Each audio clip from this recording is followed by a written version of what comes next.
swear it's been 700 degrees in here since you came in. I could swear that this room has been running out of air, and now it's starting to spin. You make me feel kinda bad, kinda good, kinda everything yet.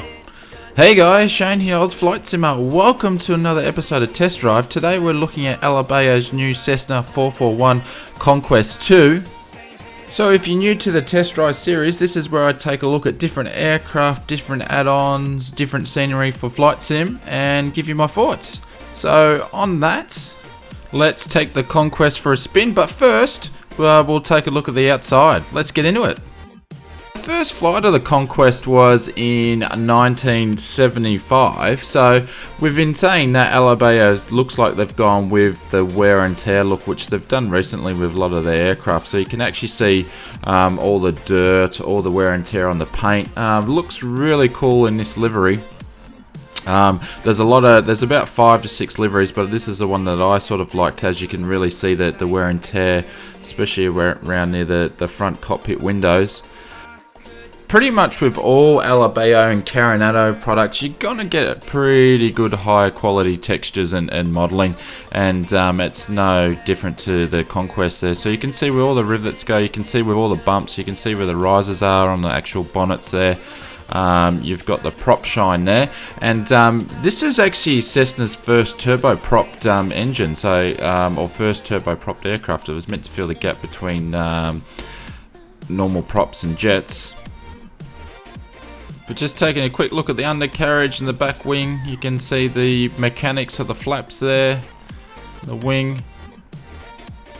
But pretty much you can't go wrong with anything with Alabeo Coronado. They always do high quality modeling. So we've been saying that, guys. Let's jump in the cockpit, we'll start her up and we'll get flying. We're just going through the startup process, and if you've actually purchased Alabeo and Coronado products before, I've never been, let's just say, excited about any of the manuals or procedures. So this one was probably one of the worst ones I've actually come across. So the actual checklist was very brief, the manual was quite brief. I actually had to jump on YouTube and watch real life pilots actually doing their startup, so I'll link the description below. But that's basically how I learned how to start up this plane, was from real life. One thing I did notice, which you'll see in a second, with a turboprop, I don't know if this is correct, but the spool up seemed to be a little bit too quick, and the engine basically revs up straight away and pushes the aircraft forward. I've seen this in Alabeo and Coronado products, but I don't know if that's actually meant to happen in real life. So if there's any pilots out there, let me know. But that's the left engine started, and I'll just be a little bit quiet now so you can listen to the right engine starting up.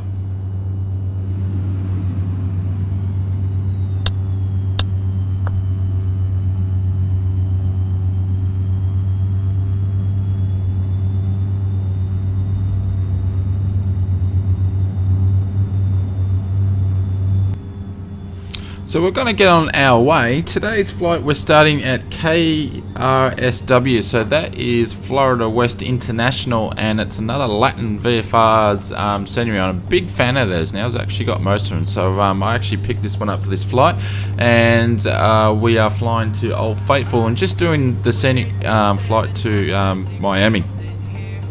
There was only 362 Conquests ever made, ranging from 1977 to 1987. I just had a bit of a quick look. If you want to pick up this particular model, there is some for sale at the moment.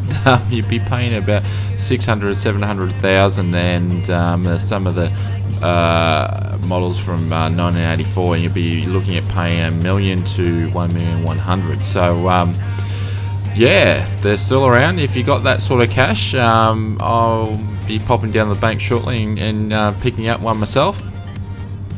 So one thing I did find, that being a turboprop, it's pretty responsive. There's not too much lag on this aircraft, but as you can see, it speeds up quite quickly, and with the wheels it's very nimble. So I found pretty much all the way taxiing down here, I was just fishtailing pretty much all the way. So it's something that you know, you can't leave in one direction and start scanning and setting up your heading indicators and all that sort of stuff while you're taxiing, which you probably shouldn't be anyway. But yeah, so that was one thing that's got to keep your concentration up.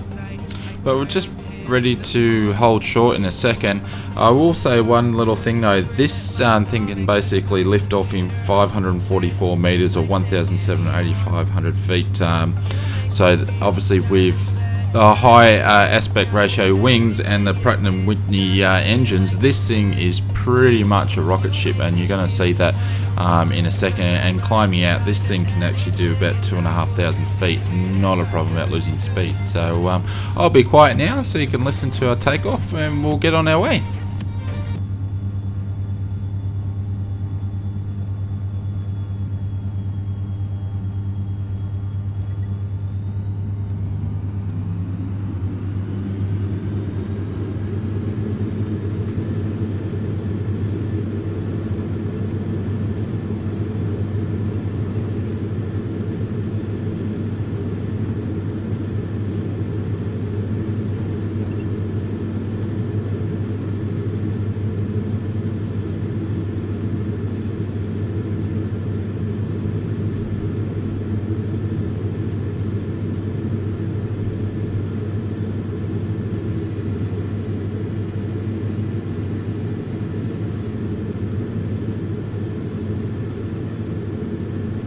Well, that was the takeoff. A pretty smooth rotation, but it was hard to keep it straight on the runway with those engines. But we're going to get on the autopilot and we're going to send to a climb, and we're going to see what this thing can do. So we're just making our turn now as we go in course, and because this thing can do vertical speed of 2,500 feet, we're going to give it its run for money, and we're probably going to stretch it out even more than that. So once we straighten up, we're going to go flat stick. We can see what this thing can do.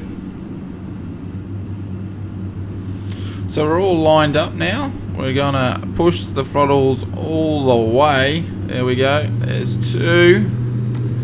And let's adjust the autopilot for a maximum climb. Let's see if we can stretch it to 4,000 feet. Glad there's no passengers in here, and we'll see what this thing can do. There she goes. She's going up 4,000. Speed pretty consistent. I know we just started. Look at the altitude meter just spinning around. It's going and going and going. There's 4,000 feet. I thought the TBM was a Formula 1 car. This is like 2 Formula 1 cars sitting on the wings. Look at that, like a rocket. That's the movie The Right Stuff right there. This thing will get you going places, that's for sure. Already at 6,000, or close to. Speed's dropping off a little bit, but we are doing 4,000 feet. We'll just jump to the outside view and have a squeeze. You make me feel kind of bad, kind of good, kind of everything, yet it doesn't feel like it should. You make me feel kind of wrong, kind of right, kind of anything, and I would change it if I could. Well, that was a lot of fun. So inside, we're going to check out the interior now. So just having a look at the cockpit. It is pretty cool. Obviously being twin turbos, few extra switches, but it's got the standard stuff. It's got gas gauges, which is I'm a big fan of that. Well, it was one of the draw cards, but it's got the lived-in look there as we have a look at the pedals and all the scratches and whatnot. And coming around, so this is actually a corporate jet, but not as many clickables as you normally would find in aircraft like this. And this is there's a seat there. That's one thing I thought was cool, was altitude and clock if you were sitting there for a passenger. But yeah, it's got the lived-in look, so it's not the newest aircraft, as you can see with the seats and whatnot. But there's 6 seats in total here. And we'll just have a look. Trade table should click out. Yep, that's pretty standard. Get it and click back in. Get it to work. We'll just take a seat and see what it looks like. Love the curtains though. Probably been sitting there for 20 years with dust on them. There we go. Walk in the front. Oh, look at that. Right timing as we turn on our course to Miami. It's not a bad view. I'll have a beer, please. And a glass. We'll keep going down the back. You'd think after all these years they would have refurbished and put new seats in. That's the phone, that's the baggage area, and there's another seat behind here. But just draws to my attention that puddle on the left hand side. What is that, and what made that? That is disgusting, and I do not want to know. I know what I'm thinking. Anyways, we'll come back through and we'll jump in with nice fluffy clouds, a bit of a montage.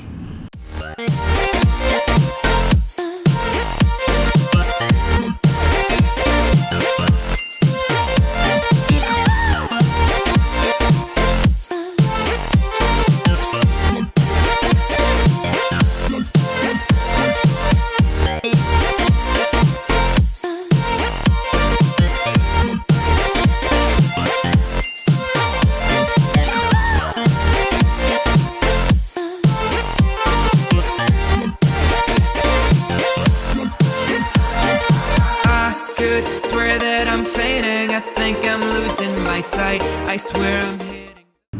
So we're just beginning our descent phase, but the Conquest 2, she flies very well, very nimble, a lot of fun to fly, and it looks great in the air with through the clouds of Actve Sky. So we'll come back shortly and we'll be in our final. We'll see how this thing lands.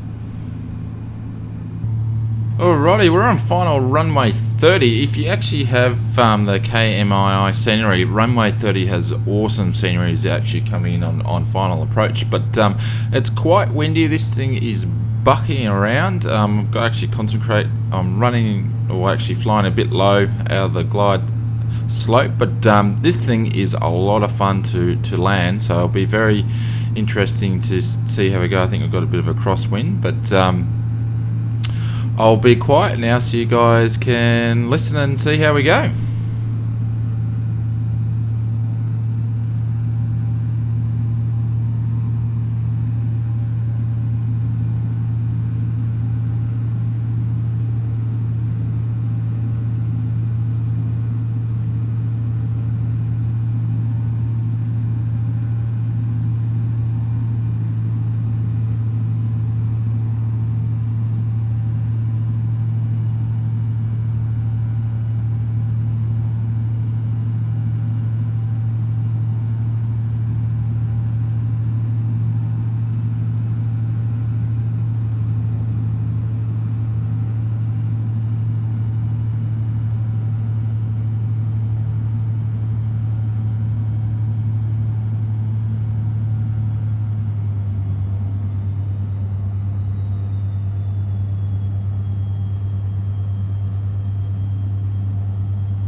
Well, that was an interesting landing. I landed and did a mono down the runway for a little bit, but that's the Oz Flight Simmer channel. I'll never know what's going to happen, but turn off the runway here, we'll taxi along and we'll take a quick look at the replay and we'll come back.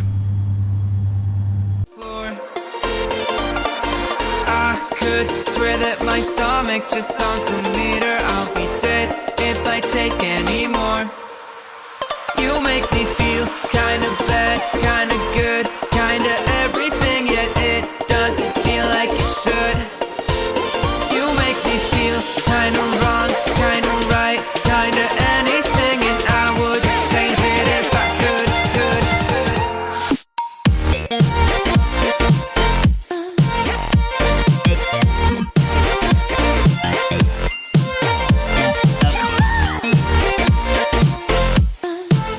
Well, hopefully you enjoyed the test drive of Alabeo's Conquest 2. It's definitely worth a purchase. It's a bit pricey though. It's 46 Australian dollars, 35 US, and 27 in the pound. But all in all, I think it's pretty good. So if you like these sorts of videos, have a look at the one on the bottom left. And if you're new to the channel and you like what you see, please hit the subscribe button. I'm Oz Flight Simmer. I'll see you on the next test drive and have a good day. Cheers.